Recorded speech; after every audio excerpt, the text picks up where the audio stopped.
Algumas crianças brincavam nas proximidades de um sítio abandonado, localizado não muito distante da zona urbana, caçando pássaros com seus estilingues e colhendo frutas das árvores da redondeza, quando se depararam com uma casa abandonada. Eles se assustaram porque eles sempre brincavam nas redondezas, mas nunca tinham visto ela ali. A curiosidade falou mais alto do que o medo e o fedor que ela exalava. Eles decidiram entrar e ver o que tinha dentro. De repente, os meninos saíram da casa aos gritos de terror, correndo entre as trilhas que os levariam para fora daquela propriedade. Eles voltaram para suas casas assustados, totalmente em choque, e contaram a todos a cena que viram naquele casebre abandonado. Imediatamente, alguns pais e curiosos resolveram ir até lá, a fim de averiguar a história dos garotos. Eles pularam a cerca, que ficava aproximadamente a uns 100 metros da casa, que por volta estava cheia de mato, folhas secas e lixo trazido pelo vento. Mas nada que justificasse o fedor que vinha de dentro daquela casa, que parecia abandonada. A casa estava caindo aos pedaços, as portas comidas por cupins, as telhas cheias de buracos, o chão da varanda completamente coberto de folhas secas e as paredes deterioradas pelo tempo. Não havia nenhum vestígio de animal morto fora da casa. Alguns homens que estavam ali para averiguar se armaram com pedaços de pau, pedra e tudo que podiam encontrar pelo caminho. Lentamente, eles se aproximaram da porta, que possuía 2 lados. Porém, um lado estava tão destruído que estava pendurado apenas por uma dobradiça. Eles se olharam e tamparam o nariz para abafar tamanha podridão. Um dos homens que ia à frente chutou o lado perfeito da porta, arremessando os restos podres no chão, e entrou, gritando com um pedaço de pau na mão. Mas ficou paralisado, vendo a bizarra e terrível cena à sua frente. No centro da sala, onde o telhado era furado, deixando penetrar somente alguns raios de luz, estava um homem amarrado por uma corda, que vinha da viga central do teto, de cabeça para baixo, e em estado de putrefação. À sua frente, outro corpo sentado, com a parte de cima do corpo caída para frente. Em volta deles, pedaços de corpos retalhados, mãos, pés, orelhas e braços. Debaixo do homem amarrado, encontrava-se uma tigela, que dava para concluir que aparava o sangue do indivíduo. A polícia foi chamada, e foram até o local para analisar os fatos. Como se tratava de algo sério e sinistro, encaminharam o caso para as autoridades superiores. Todos os holofotes se voltaram para a pequena e até então pacata cidade. Tanto a mídia quanto a população esperavam com angústia a perícia decifrar o caso. No fim, poucas explicações foram dadas pelas autoridades. O caso foi abafado de repente e a polícia parecia estar proibida de dar qualquer declaração. Dentre muitas especulações, a conclusão é que tratava-se de magia negra. Pouco a pouco, o caso foi silenciado e esquecido pela população, que preferiu esquecer o acontecimento e seguir com a vida. A área foi cercada e a entrada ali proibida, e pouco a pouco, tudo foi tomado por uma vegetação de mato fechado. Um jornalista da capital, que pertencia à equipe de um jornal policial, nunca conseguiu tirar o caso da cabeça. Seu nome era Lucas Matos. Ele havia acompanhado de perto o caso, até ele ser arquivado. Um ano depois, o editor-chefe do jornal onde Lucas trabalhava resolveu voltar a investigar o caso e apurar os fatos, e encarregou Lucas de tal tarefa.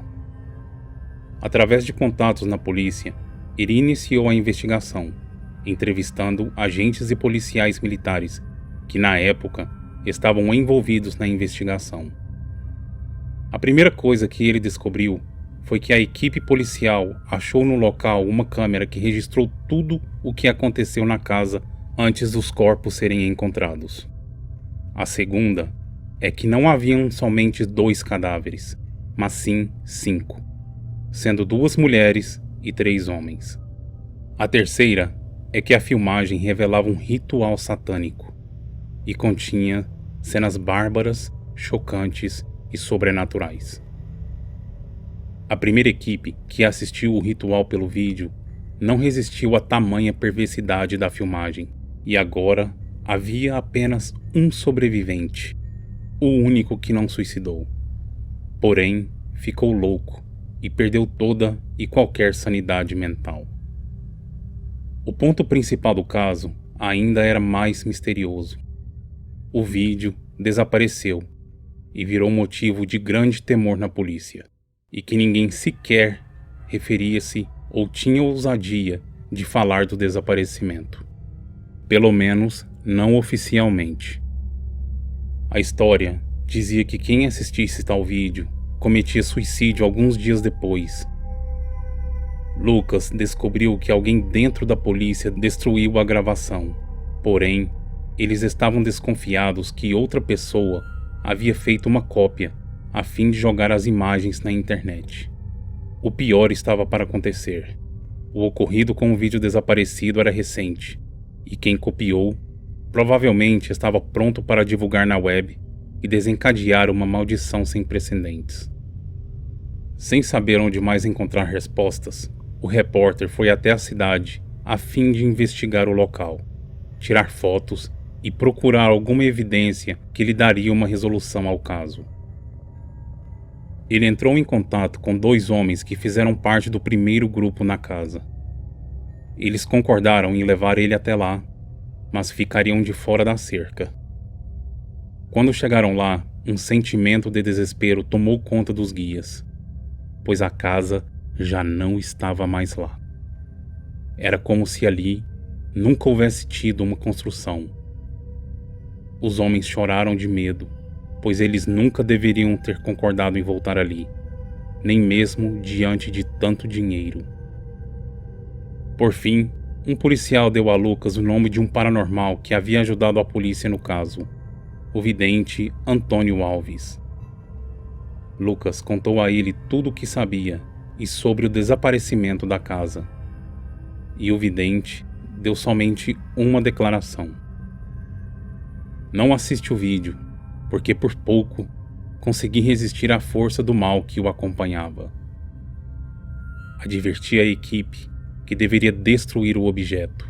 Com o que eu experimentei e com relatos que ouvi acerca de tudo o que aconteceu, cheguei à conclusão de que realmente tratava-se de um ritual demoníaco e que isso estava relacionado à abertura de um portal do inferno, que agora pode estar em qualquer lugar.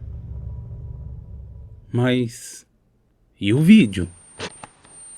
Bom, aqui tem uma parte.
Não esqueça de inscrever-se no canal e dar um like no vídeo.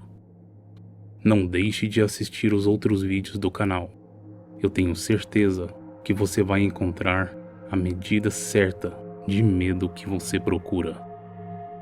Até a próxima semana com mais mistérios e terror.